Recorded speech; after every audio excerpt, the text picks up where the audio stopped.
அல்ஹம்துலில்லாஹ். இறைவன் மிகப்பெரியவன், இறைவன் கருணையாளன். நான் இஸ்லாத்தை ஏற்றுக்கொண்ட இந்த காலகட்டத்தில் 3 ஆண்டுகளில் ஏழைகளினுடைய பசி தீர்க்கக்கூடிய பசியாற்றுவோம் திட்டம் கிட்டத்தட்ட 100க்கும் மேற்பட்ட கிளைகளில் செயல்பட்டு கொண்டிருக்கு. ஒவ்வொரு ஜும்மா அன்னைக்கும் ஏழைகளுக்கு உணவு கொடுக்குறாங்க. குடிசைகளை மாற்றக்கூடிய திட்டங்களில் அழகிய முன்மாதிரி வீடுகள் அப்படின்னு இது வரைக்கும் 10 வீடுகள் கட்டித்தரப்பட்டிருக்கு. கழிப்பறைகள் இது வரைக்கும் 10க்கும் மேற்பட்ட கழிப்பறைகள் நம்ம கட்டி தந்திருக்கிறோம். அல்ஹம்துலில்லாஹ். பெண் குழந்தைகள் பாதுகாப்புக்கான மிகப்பெரிய ஸ்கீம் அந்த கழிப்பறை திட்டத்தை நம்ம செஞ்சுட்ருக்கோம். வட்டியிலிருந்து ஒரு மாதத்திற்கு ஒரு பெண்மணியவாது மீட்டெடுக்கணும்னு சஹாபியா பைத்துல் மால் தொடங்கி இது வரைக்கும் 20-25 பேரை நம்ம மீட்டிருக்கோம்.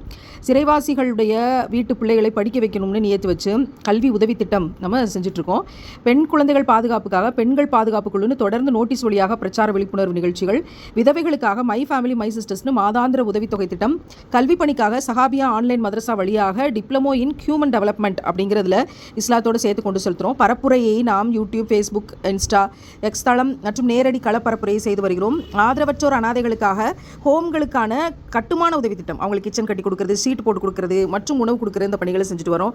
எழுத்து புத்தகங்களுக்கு சஹாபியா பப்ளிகேஷன்ஸ் ஆரம்பிச்சு இது வரைக்கும் நம்ம 3 புத்தகங்களை வெளியிட்டிருக்கிறோம்.